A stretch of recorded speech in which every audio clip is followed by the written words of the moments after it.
વિકલ્પ હોસ્પિટલે પૂજાબેન તમને આ રાધા રૂપે લક્ષ્મીજી મળ્યા છે તો સતત તમારા પૂજા દીકરીને જેમ ભગવાન પૂજામાં સુખ આપે એવું ને એવું સુખ સતત એને એની હોસ્પિટલમાં તમને એમના સ્ટાફને અને એના સૌ ડૉક્ટરોને મળી રહે એવું અમારા પરિવાર તરફથી સૌની પ્રાર્થના અને પાયલા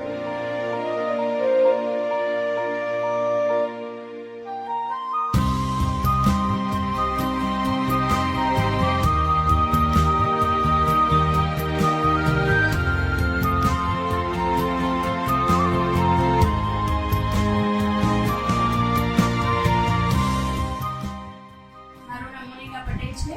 અમે શ્રી વિકલ્પ હોસ્પિટલમાં પહેલા મહિનાથી જ મેડિસિન ચાલુ હતી. અમે તારીખ 22 તારીખના રોજ સવારે નોર્મલ ડિલિવરી થઈ. અમે સારો અનુભવ થયો હોસ્પિટલ સ્ટાફ તથા ડૉક્ટર પૂજા મેડમનો.